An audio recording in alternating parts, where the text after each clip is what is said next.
여러분 말씀을 들으면 반드시 뭐 하게 되어 있습니까? 반응하게 되어 있습니다. 하나님의 말씀을 듣는데도 반응이 안 된다. 점검해 보셔야 합니다. 왜냐하면 우리가 원래 죄와 허물로 죽었던 존재이잖아요. 하나님을 전혀 인식을 못해요. 대화가 안 되죠. 그러니까 생명이 있는 사람과 그죠? 생명이 없는 사람은 대화 자체가 안 돼요. 가정 안에서도 보면 예수 믿는 사람과 예수 안 믿는 사람 힘든 게 뭐예요? 남편과 아내, 예수 믿는 남편, 예수 믿지 않는 아내, 예수 믿는 아내, 예수 믿지 않는 남편. 참 가장 애로사항이 뭡니까? 이 대화가 참 힘들다는 거죠.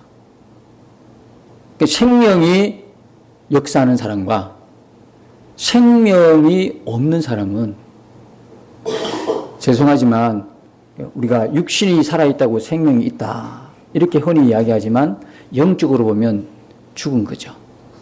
생명이 있고 없고의 기준이 뭡니까? 하나님과의 뭐죠? 관계다, 관계. 하나님과의 관계다 말이죠. 그게 생명의 기준이에요. 왜? 생명의 주관자가 하나님이기 때문에 생명이신 뭡니까? 하나님과 관계가 지금 연결이 되어 있으면 생명이 있는 자고 하나님과 끊어진 사람은 살았다나 죽었고 생명이 없는 자고 그러니까 하나님의 말씀은 죽은 말씀이 아니라 생명의 말씀이잖아요. 말씀이 우리 안에 들어오면 내가 반드시 반응하게 되어 있다 이 말이죠. 그래서 여러분 말씀을 들었는데 여러분들이 개인적으로나 또 오늘 이렇게 예배를 통해서 설교를 통해서 하나님이 말씀하셨을 때 저건 내게 주신 말씀이다. 아멘 하면서 그 말씀 그대로를 어떻게 해요? 믿고 순종하고 사는 게 뭐냐면 성도예요. 여러분이 그냥 말씀을 듣고 좋은 말씀이네 하고 끝내버리면 안 돼요. 가장 좋은 말씀은 지금 내 심령에 딱 찔림이 있어야 되는 거예요. 도전이 되고 정말 내가 그렇게 못 살았구나. 진짜 그래 살아야 되겠구나 하는 찔림이 있어서 회개하는 마음이 들어오면 하나님이 내게 주시는 말씀이에요. 그 생명의 말씀이 있기 때문에 우리가 지금도 사람이 떡으로만 살 것이 아니에요. 하나님의 입에서 나오는 말씀으로 살 것이니라. 사실은 알고 보면 밥으로 사는 것이 아니라 그 생명이신 말씀으로 사는 사람이 그리스도인이죠. 그래서 여러분들이 이제 말씀을 들으면서 그 말씀에 거룩한 반응이 일어나야 하는 거예요. 우리가 지금 레위기를 하고 있잖아요. 이제 1장을 오늘로 이제 벗어나는 거예요. 벗어나는데 1장의 레위기 전체는 각 제사를 이제 이야기를 하고 있잖아요. 각 제사가 있는데 번제가 있고 여러분 정리를 한번 해보십시다. 번제가 있고 그 다음 뭐가 있습니까? 소제가 있고 화목제가 있고 그 다음에 뭐가 있죠? 속죄제가 있고 속건제가 있죠. 예. 그러니까 이 번제는 하나님 앞에 모든 걸 다 드리는 겁니다. 모든 제물을 다 드리기 때문에 제사장도 고기를 먹을 수가 없어요. 가죽만 챙길 수 있지 제사장도 못해요. 왜? 전적인 하나님을 향한 희생, 하나님을 위한 섬김, 하나님께 전적인 감사로 드리는 제물이기 때문에 제사장도 함부로 못해요. 천주로 다 드려요. 그러면 이 번제를 통해서 그런 게 있었구나라고 끝내실 겁니까? 이 번제를 통해서 누구에게 행해 주신 것을 여러분이 우리가 먼저 알아야 되죠? 하나님께서 우리를 구원하기 위해서 예수 그리스도를 통해서 예수님이 전적으로 모든 것을 다 이렇게 우리를 위해서 희생하신 희생 제물이라는 걸 우리에게 말씀해 주는 게 번제잖아요. 그분의 피와 그분의 땀과 그분의 모든 생명을 다 주어서 진짜 번제단의 제물로 다 주어서 살려낸 사람이 누굽니까? 나인 것입니다. 그게 번제예요. 우리가 이 사실이 우선되어야 되죠. 이 사실이 우선되지 않고 범죄의 삶을 살아라 그러면 말이 안 되는 거예요. 우리는 그렇게 살아낼 수 있는 사람이 아니라니까요. 우리 스스로를 볼 때 너무 여러분 큰 기대 품는 건 어리석은 일입니다. 우리는 가다가도요, 얼마든지 뭐 할 가능성이 있어요? 잘 믿는 것처럼 보이지만 변질될 가능성이 충분히 다분히 있는 사람들이 우리거든요. 잘 믿는 것 같은데 겉은 정말 잘 믿는 것 같아요. 그러니 끝까지 여러분이 인내하고 달려가야 되는 거예요. 중간에 얼마든지 떨어질 수도 있고 중간에 얼마든지 변질될 수도 있고 타락할 수가 있어요. 그러니까 그분이 우리 스스로에게 어떤 행위를 통해서 하나님께서 영광 받으시는 그런 것은 우리에게는 없어요. 그분이 먼저 우리에게 해주셨기 때문에 그래요. 우리를 구속하기 위해서 예수님께서 번제물의 예표이잖아요. 그렇게 전적으로 모든 것을 다 태워주셔서 구원한 게 누구냐면 저이고 여러분인 거예요. 그 사랑을 아니까 우리가 어떻게 살아야 되는 거예요. 나도 전적으로 하나님께 바치는 번제의 삶을 살아내는 거죠. 하나님의 그 사랑을 모르고 하나님의 은혜를 모르고는 그렇게 살아내도 도무지 살 수가 없어요. 그럼 소재는 뭘까요? 나에게 있어서 우리는 소재까지 안 넘어가서 여러분들이 그냥 대충 참고는 하십시오. 내게 있어서 최상으로 하나님을 섬길 것인가? 이게 우리가 소재를 통한 우리의 반응인 것입니다. 하목제는 또 뭘까요? 관계를 중요시하는가? 하나님 관계, 사람과의 관계. 이게 하목제입니다. 그 다음에 속죄제는요, 나는 근본적으로 죄인이라는 걸 인식하고 나로서는 구원받을 수 있는 게 전혀 없다. 오직 하나님의 사랑과 은혜와 긍휼이 필요한 것을 인정하느냐. 살아가면서. 이게 속죄제에 우리가 반응하는 삶이라는 거예요. 속건제는 뭡니까? 하나님 앞에나 사람 앞에나 내가 잘못한 것에 대해서 보상할 마음이 있느냐. 이런 것입니다. 그러니까 항상 말씀에는 우리가 뭐로 반응되어져야 된다? 삶으로 반응이 되어져야 한다는 것이죠. 여러분 언제 이 얘기를 쭉 넘어가면서 여기 보면 번제물을 드리잖아요. 이 번제물은 소나 양이나 염소나 비둘기지 않습니까? 근데 조건이 있죠. 율법에서 정결한 짐승으로 흠없는 제물로 드려져야 된다는 거죠. 정결한 짐승인 이 소, 양, 염소, 비둘기. 근데 그 정결한 짐승으로 율법에서 명시하지만 반드시 뭐가 없어야 됩니까? 흠이 없어요. 그 흠 없으면 누구를 예표하는 거예요? 예수 그리스도. 죄가 없으시고 흠이 없으신 그 흠이 없다는 게 매우 중요하다는 이야기죠. 그 흠없는 제물을 드리라고 하신 하나님은 우리를 사랑하기 때문에 흠없는 제물을 드리라고 하시는 거예요. 왜? 왜 그렇습니까? 그 흠없음이 나중에 결국 나에게 어떻게 됩니까? 전가가 되지 않습니까? 그게 다 내 것이 되거든요. 그럼 내게 있는 뭐는요? 내게 있는 죄는 그에게 전가시키고 재물에게 넘어가고 재물에 있는 흠없음은 내게 오고 이게 뭐다? 안수라는 거예요. 근데 안수만 빠지면 토살장이죠. 그게 온 사방에 피고 그죠? 안 죽으려고 막 비명소리 질러대고 그러니까 우리가 이 번제단이 있는 성막은요 그렇게 우리가 생각한 만큼 유쾌한 곳이 아니에요. 고상하고 우아한 게 아니에요. 여러분, 저와 여러분이 구원받은 거요. 유쾌한 거 아니었어요. 고상하게 구원받지 않았어요. 예수님의 피 흘리신 죽음의 대가로 구원받은 거예요. 십자가가 그렇게 우아하게 보이십니까? 십자가가 그렇게 좋게 보이십니까? 십자가는요, 피입니다, 피. 번제단에서 여러분, 지금 어떤 상황이 벌어지고 있습니까? 각을 뜨고 피부를 벗겨내고 각을 뜨고 내장을 물로 씻은 것을 다 올려가지고 태웁니다. 번제단에서 막 지금 제물이 타오르고 있습니다. 옛날에 유대인들은 하나님이 이 제사를 받으셨냐 안 받으셨냐는요, 이 제물에 타는 뭐로요? 연기로 결정을 했습니다. 아벨이 드린 그 제사는요, 하나님이 기쁘게 받으신 표시로 막 연기가 하늘로 치솟아 올랐습니다. 그런데 가인이 드린 그 제사는요, 연기가 땅에 퍼져버렸습니다. 올라가지 않고.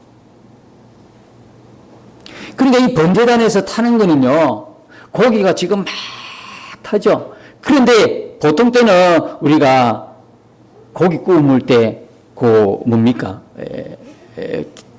하는 거 있죠. 고기 굽는 그곳. 막 연기 나고. 근데 그냥 안수를 해버렸기 때문에 여기 번제단이 되는 거예요. 안수가 안 되면요, 그냥 우리가 음식점에서 고기 먹는 거랑 똑같다니까요. 그 성막 안에 번제단은 도축장과 도살장이기 때문에 안수가 되었기 때문에 그것은 거룩한 우리의 죄가 타는 곳이 되는 번제단이 되는 거예요.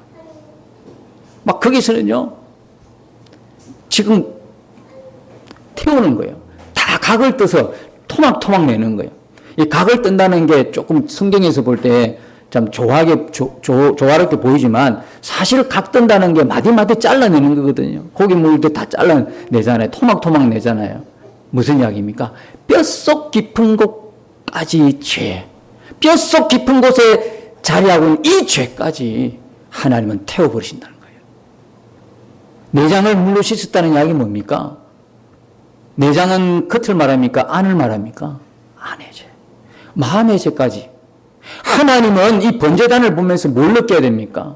이처럼 하나님은 죄를 싫어하신다는 거예요. 죄를 이처럼 싫어하신다는 거예요. 죄를. 다 태우는 거예요. 다 태우는 거예요. 뼛속 깊은 죄까지도, 그리고 내 마음의 죄까지도, 겉의 죄가 아니라 내 안의 죄, 내 마음의 죄까지도 하나님은 다 태워버린다는 거예요. 그게 번제단이에요. 하나님의 눈에는요, 짐승이 타는 거 있는 것이 아니에요. 가축이 타는 것이 아니고요, 죄가 타는 거예요. 지금 죄가 막 죽고 죄의 숨통이 끊어지는 것이 어디서 일어나냐면 번제단에서 이루어지고 있는 거예요. 얼마나 하나님이 죄를 싫어하시는지, 그리고 죄의 결과가 얼마나 참혹한 건지 이게 우리가 번제단에서 볼 수 있어요. 여러분, 이것이요, 더 디테일하게 정말 상세하게 나타나는 것이요, 어딜까요? 지옥입니다. 지옥에서 지금 일어나고 있는 실상이 뇌기에서 지금 일어나고 있어요. 천국의 그 모형도, 그림자도 뇌기에 있지만 지옥의 모형, 지옥의 예표, 지옥의 그림자도 지금 뇌기 안에 제사 드리는 안에 있어요. 이런 제물이 그저 죽고 찔리고 피 흘리고 각을 뜨고 피부를 벗겨내고 타고 이런 것들이 결국은 뭡니까? 지옥에서 보게 되는 거다, 이 말입니다. 안수가 없는 제물에게, 안수가 일어나지 않는 사람에게 벌어지는 실상이 바로 이런 실상이라는 거예요. 근데 우리가 동일하게 이 지옥에서 똑같은 죽음으로 죽어야 되는데, 영원히 죽지 않는 이 죽음, 고통 속에 살아야 될 텐데, 우리는 어떻게 했어요? 안수가 이루어졌어요. 안수가 이루어져가지고 우리의 죄는 예수님이 짊어지시고 예수님의 의로움은 나에게 입혀지고, 그죠? 죄는 예수께, 의로움은 나에게.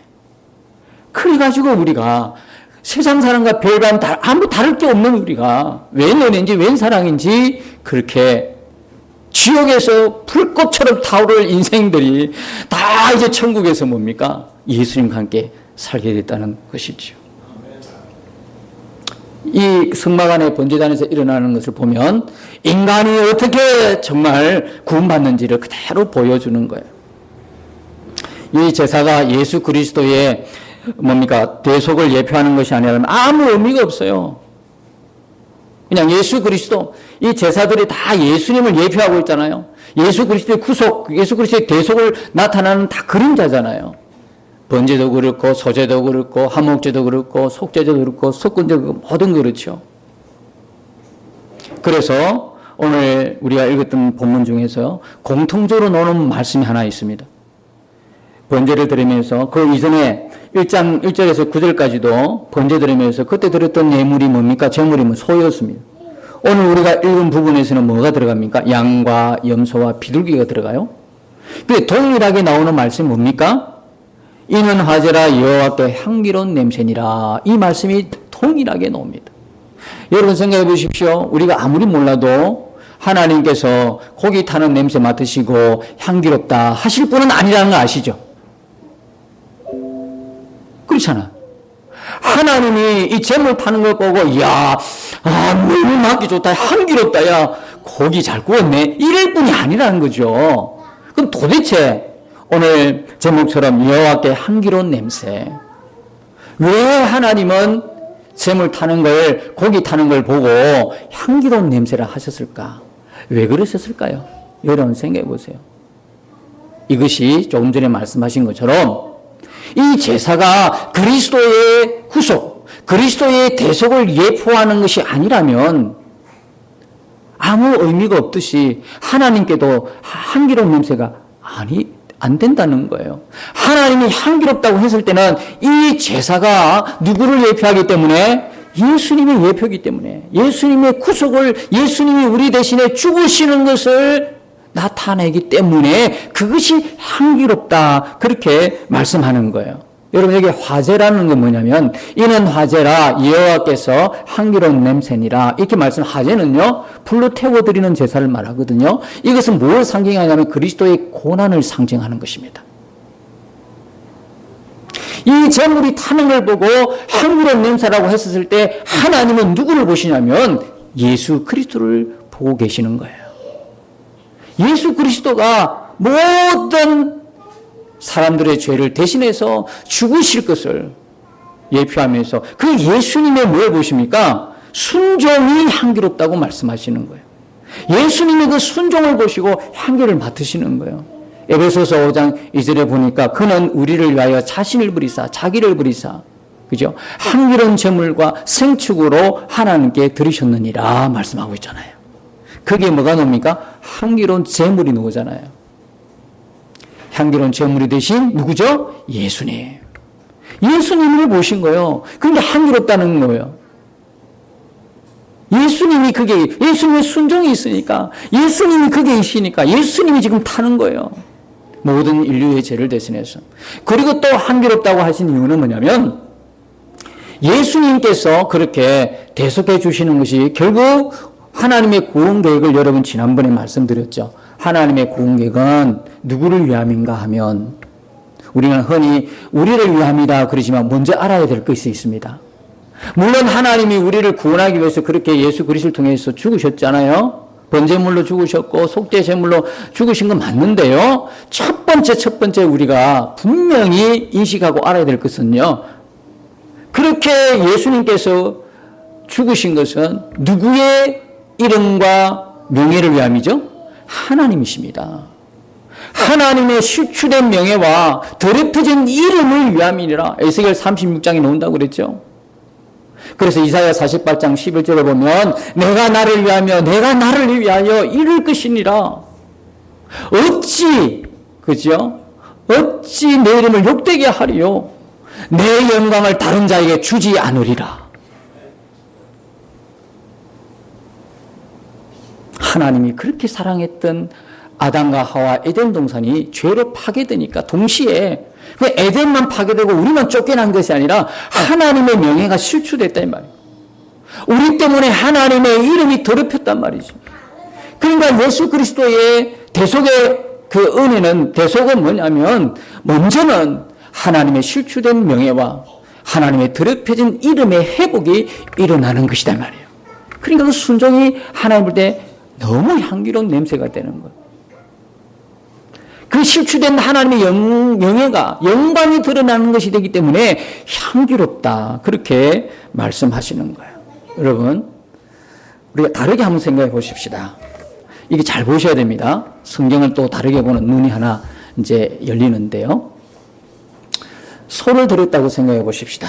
어떤 사람은 양을 드리고 염소를 드리고 비둘기를 드렸습니다.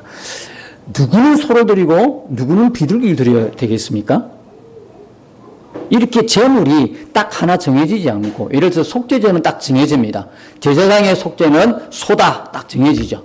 족장의 제물은 뭐다, 일반 평민의 속죄 제물은 뭐다라고 딱 정해지는데 번제는 정해놓지 않습니다. 이렇게 다양하게 소도 되고 양도 되고 염소도 되고 또 뭐도 됩니까? 비둘기도 됩니다. 왜 이랬을까요? 그럼 여러분은 이 네 가지 다양하게 드려진다면 뭘 들으시겠습니까? 벌써 웃으시는 거 보니까 비둘기로 다 지금 생각이 모아지는 것 같은데요. 비둘기. 자, 이 비둘기 드리고 싶다고 비둘기 못 드립니다. 자, 이렇게 다양하게 제물을 하나님께서 허락하신 것은 뭐 때문일까요? 죄의 경중이 아니었습니다. 죄의 무겁고 덜하고가 아니요. 가볍고 무겁고 죄의 경중에 달려있지 않고요. 뭐에 달려있죠? 그 사람의 형편이었습니다. 하나님이 이렇게 자상한 분이에요. 하나님이 이렇게 배려하시고요.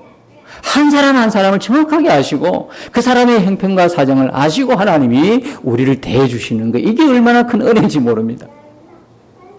조금 전에 왜 소, 양, 염소, 비둘기인데 왜 비둘기를 드리면 안 되냐 이유 아시겠죠? 소를 드릴 수 있는 형편인데 비둘기 드려보세요. 어떻게 되겠습니까? 아니 이게 진짜 진심으로 회개하고 제사함 받으려고 하는 사람의 자세인가요? 태도인가요? 정말 번제물 드리면서 자기 죄를 해결받기를 위해서 드리는 건데, 그런데 소를 드릴 수 있는 넉넉한 형편인데도 비둘기를 드렸어. 우리가 하나님 같으면 받으시겠어요? 그거? 안 받으시는 거예요. 그거는요 하나님의 이름을 욕되게 하는 거라니까. 명예를 실추시키는 게 도리어 하나님의 구속의 은혜를 아주 무시하는 행위가 되는 거예요. 하나님의 형편에 따라서 다 다양하게 이렇게 이 예물을, 제물을 드릴 수 있도록 한 건데 그걸 역용하는 거예요. 하나님을 아주 욕되게 하는 거죠. 그러니까 소를 드릴 형편에 있는 사람은 뭘 드려야 돼요? 소를 드려야 돼요. 양을 드릴 형편에 있는 사람은 양을 드려야 돼. 비둘기 드리면 안 된다고요. 비둘기는 누가 드려요? 형편이 정말 어려운 사람. 여러분 이거 아십니까? 예수님 어릴 때 집안이 잘 살았을까요? 못 살았을까요? 가난했을까요? 부유했을까요? 예수님, 그래도 예수님이 적어도 예수님이 오시는 집안 같으면 좀 넉넉하게 살아야 될 거 아니에요? 어떻게 생각하세요? 예수님의 어머니인 마리아가요, 제물 드릴 때 뭐로 제물 드린 거 아시죠? 뭐로 드렸어요? 비둘기로 드렸어요. 비둘기. 그럼 무슨 이야기죠? 가난했다는 거예요? 부자였다는 거예요? 가난했다는 거예요. 예수님의 어린 시절은요, 지극히 가난했어요. 비둘기로 드릴 수밖에 없는. 그러니까 어쩌면 예수님은요, 가난한 사람들의 마음을 아시는 거야. 죄인에게, 가부에게, 사회로부터 멸시받는 자에게, 천대받는 자에게, 종들에게 가까이 하신 예수님 아시겠죠? 어릴 때부터 가난을 몸소 몸으로 체험하신 분이 누구다? 예수님이야. 우리의 형편 무시하는 분이 아니고요, 우리의 형편을 너무나 잘 아셔요. 여러분 힘이 갑자기 솟아나지 않습니까? 예수님도 가난했대. 나처럼 가난한 시절이 있었대. 힘이 안 돼? 위로 안 됩니까? 예수님이 부자 집안에 태어났다면 우리가 무슨 위로가 되겠어요? 예수님 내 사정 아세요? 모르시잖아요. 막 울면서도 원망할 수 있을 거 아니에요. 그죠? 여러분 힘을 내세요. 위로받으세요. 예수님도 가난한 것을 다 몸소 체험하셨어요. 그러니까 여러분 마가복음 12장에 뭐가 나와요?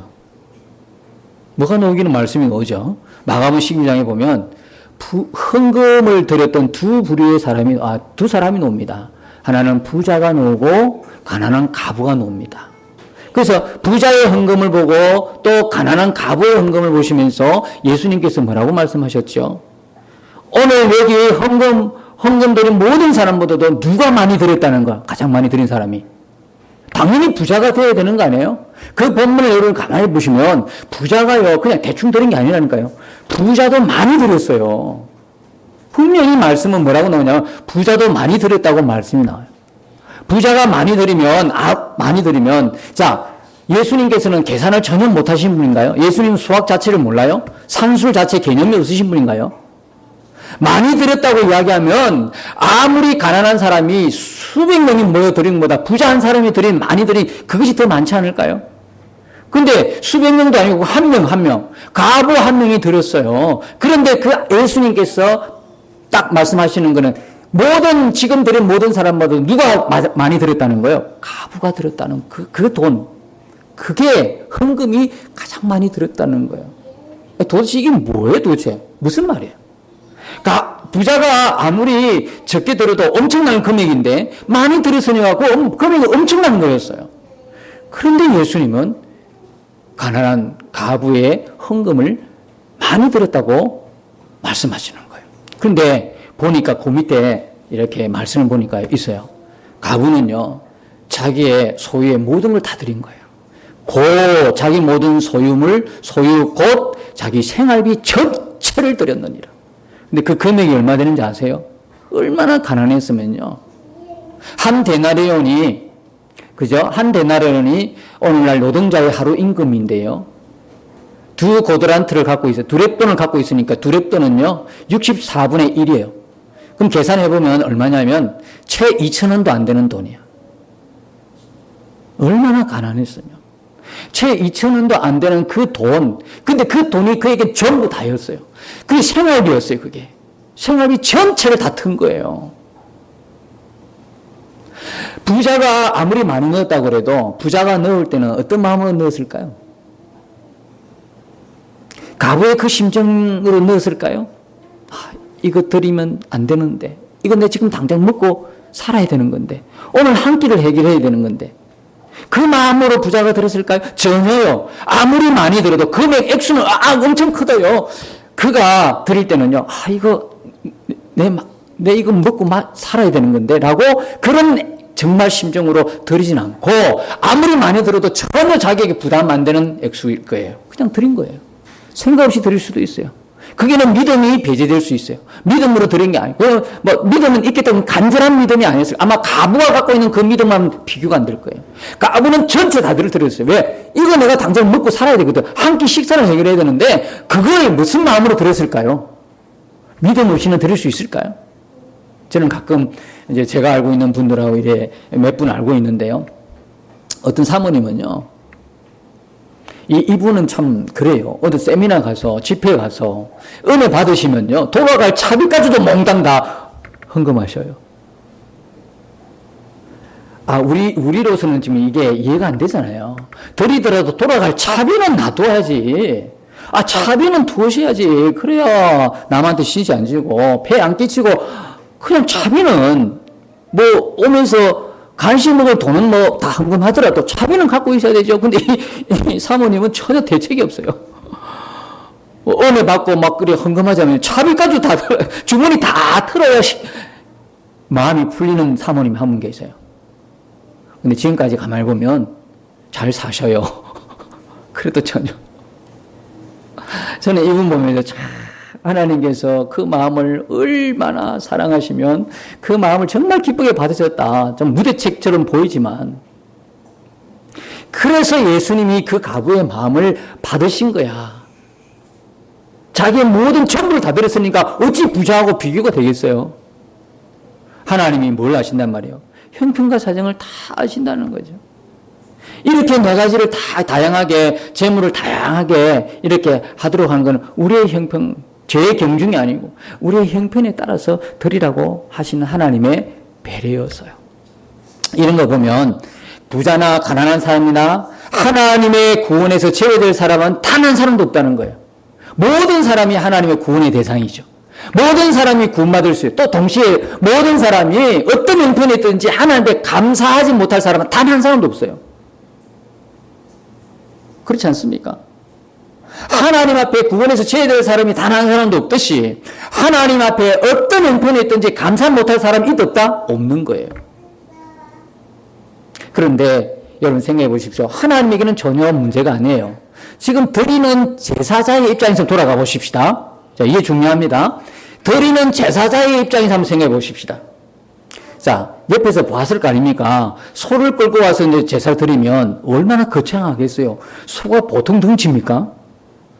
이런 게 와가지고 잡는데 아마 오랜 시간 걸렸을 거예요.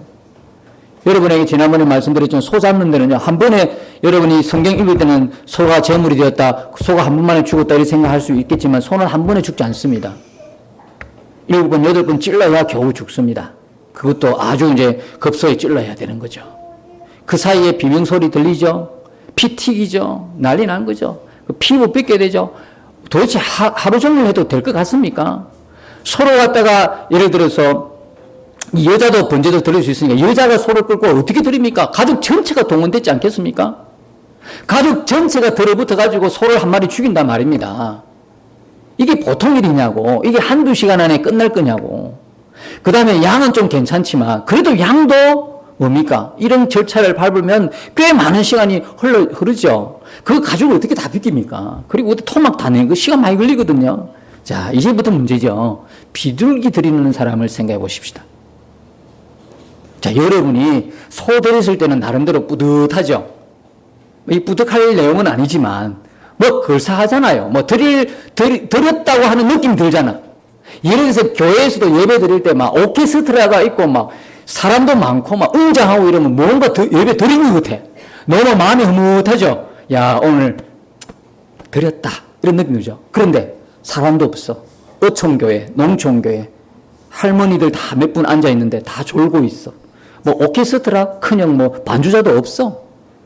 뭐 맨날 뭐 이게 전자 반주기 그것도 없는, 그거는 뭐 생음으로 하잖아요. 근데 예배 드리고 나왔는데 이상하게 찝찝해. 예배 드렸나 안 드렸나 잘 모르겠어. 그런 느낌이 있을 수 있죠. 여기 보면 그런 거예요. 소를 잡았을 때, 양을 잡을, 염소 잡을 때는 한 것 같아, 뿌듯해. 와, 드린 것 같아. 자, 그리고 놓을 때는 기쁜 마음은 놓겠죠. 비둘기는 상황이 달라요. 비둘기는요, 비둘기 가져온 사람이 잡지 않아요. 워낙에 뭐예요? 덩치가 작다 보니까 제사장이 바로 인계하는 거예요. 제사장이 바로 받아가 목 비틀고 안에 내장 꺼내고 다 처리해버리는 거예요. 순간적으로 처리해버려요. 몇 분 걸리겠어요? 목 비틀어 보면 끝나는 건데. 피도 흘릴 게 없어가지고, 그 쪼르륵 쏟으면 끝나는 거예요.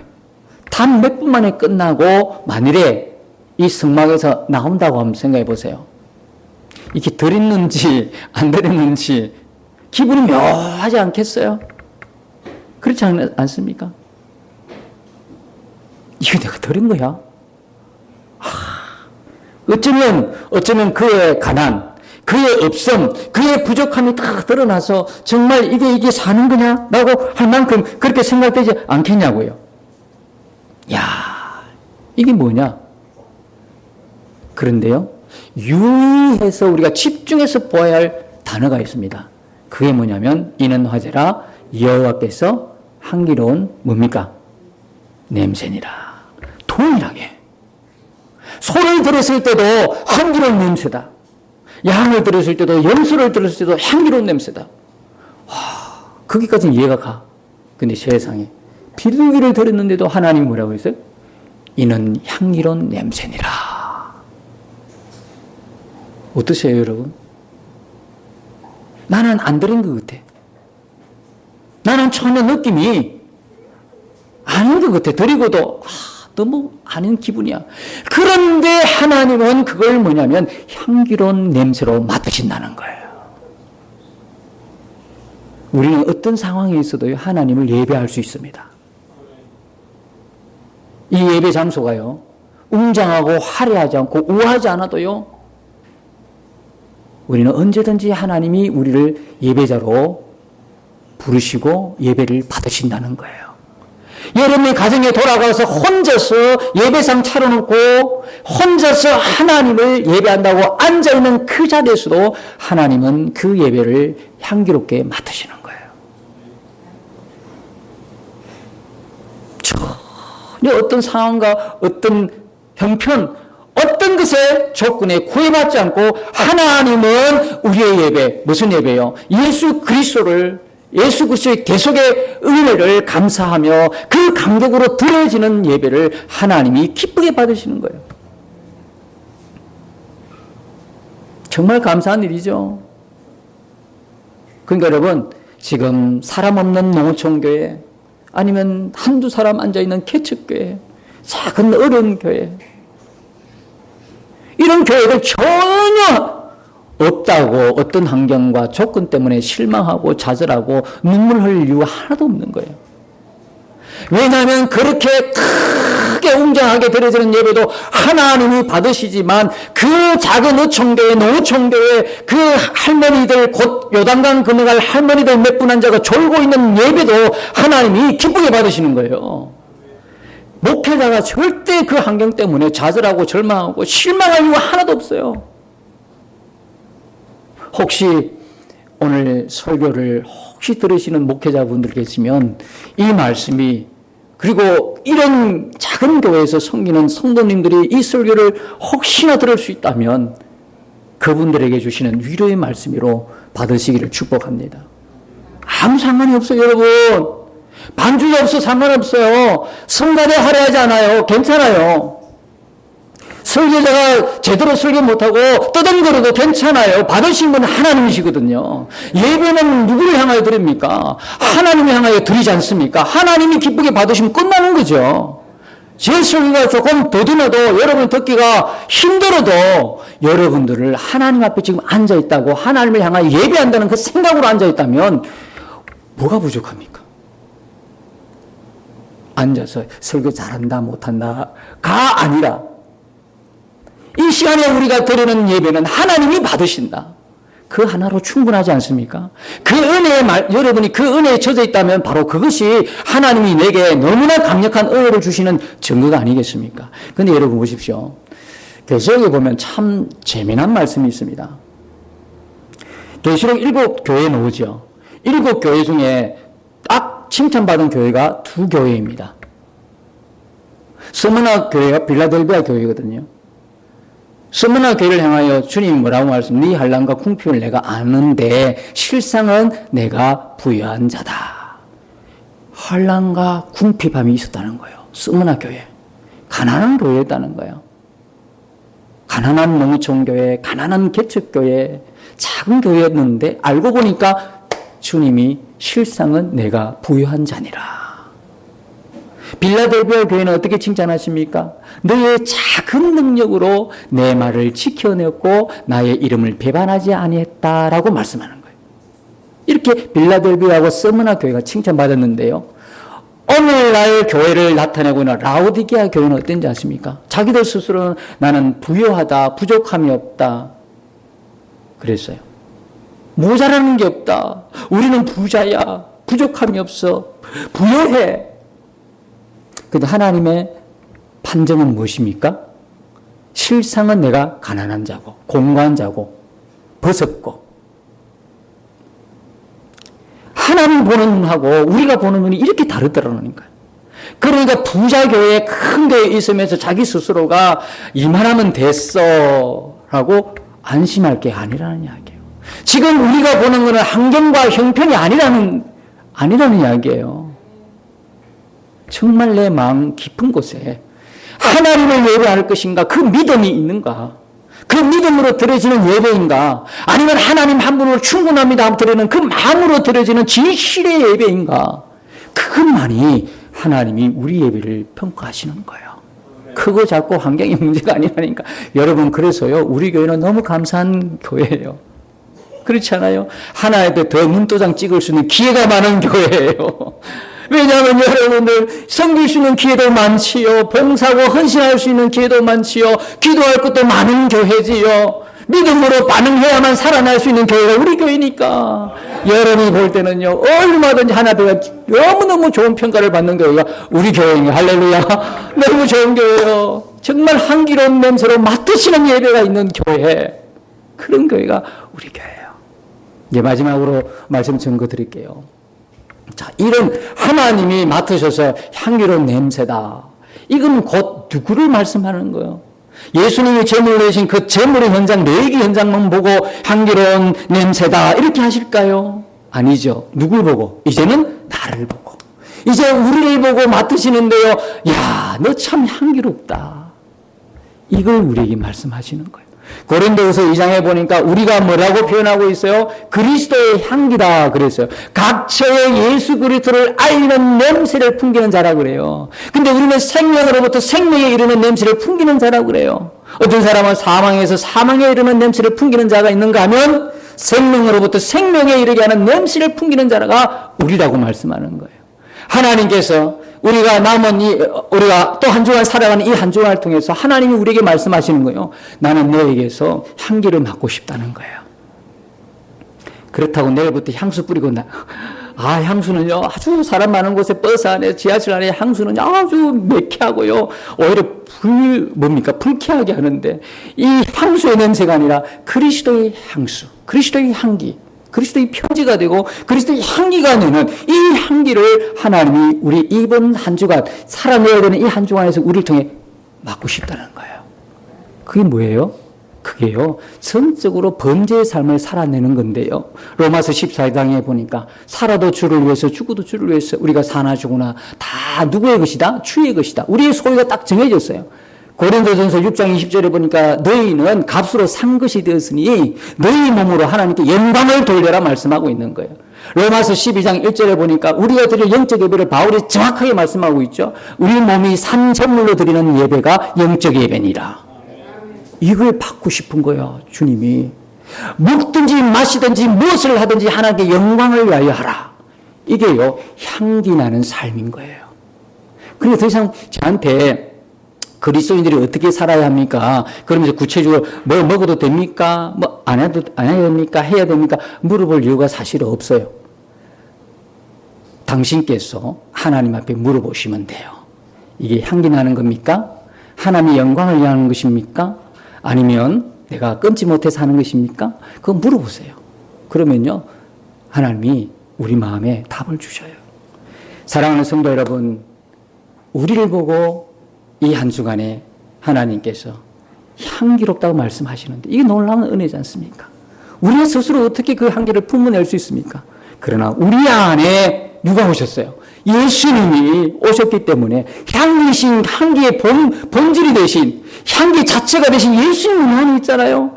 그 예수님 앞에, 그 예수님을 바라보고 동행하고 하나님 말씀 앞에 순종하며 살아낼 때에 향기는 저절로 뿜어지는 것이지 우리가 그래 뿜고 싶었다고 노력한다고 되는 게 아니지 않습니까? 이번 한 주간에 예수님과 정말 기쁘고 행복한 동행 이루셔서 여러분의 삶이 하나님 앞에 올라가는 향기로운 제물 되시고 여러분 때문에 여러분 주위의 모든 사람들이 예수님을 발견하고 예수님을 만나는 은혜가 이번 한 주간에도 있으시기를 예수님의 이름으로 축복합니다.